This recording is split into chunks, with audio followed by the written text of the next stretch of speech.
نبداو على بسم الله.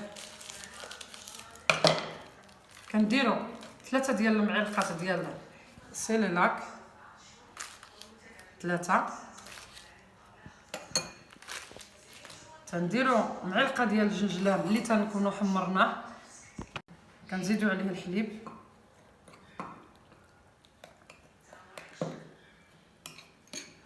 كنخلطوه مزيان. هي معلقه صغيره، واللي بغى اكثر من معلقه يديروا. كتكال هاد الوجبه هذه كتقال مع الصباح على الريق. وكان اللي ما عندوش الشهيه تيزيد فيها شويه ديال الحلبه مدقوقه، الراس ديال المعلقه صغيره تيزيدها فيه وتياكلها. اللي بغى السكر تيديرو، اللي ما بغاش السكر تيدير العسل، واللي بغاه ياكلو